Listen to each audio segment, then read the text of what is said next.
Welcome to the first lecture of electronic devices. So these are the contents that we are going to cover in this class as well as in next classes. So first of all, we are going to cover the introduction about semiconductor physics. So what are semiconductors? Semiconductors are a group of materials having electrical conductivities intermediate between metals and insulators. It is significant that conductivity of these materials can be varied over order of magnitude by changes in temperature, optical excitation, and impurity contents. This variability of electrical properties makes the semiconductor material a natural choice for electronic device investigations. So semiconductor materials are found in 4th A column of periodic table as shown in the periodic table and the neighboring columns of the periodic table. So these are the neighboring column of periodic table. So the column 4th semiconductors, silicon, germanium are called elemental semiconductor because they are composed of single species of atoms. In addition to the elemental materials, compounds of column 3rd and column 5th atoms as well as certain combination of 2nd and 6th and from 4th makes up the compound semiconductors. So these are shown here. So as in table we can see that there are numerous semiconductor materials are available through which we can make a compound semiconductors. The wide variety of electronic and optical properties of these semiconductors provides the device engineer with great flexibility in the design of electronic and optoelectronic functions. So the elemental semiconductor germanium was widely used in the early days of semiconductor development for transistors and diodes. Silicon is now used for majority of rectifiers, transistors and integrated circuits.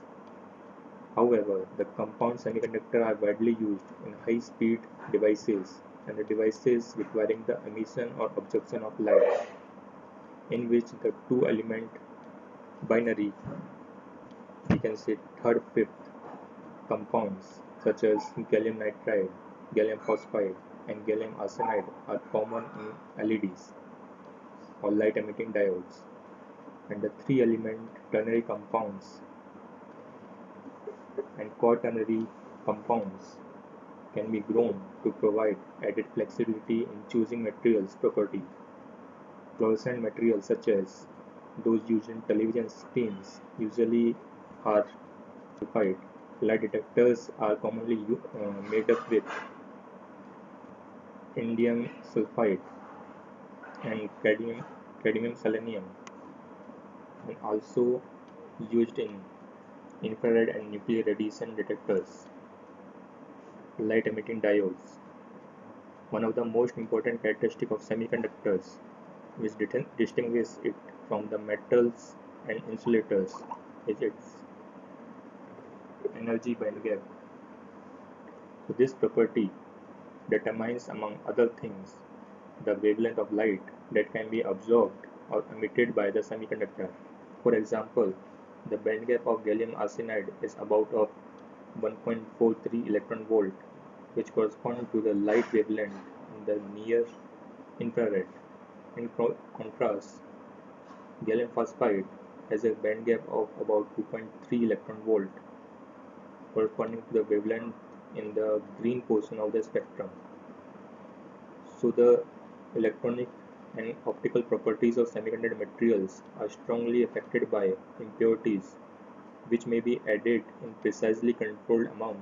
Such impurities are used to control the conductivities of semiconductors over wide ranges and even to alter the nature of the conduction processes from conduction by the negative charge carriers to positive charge carriers.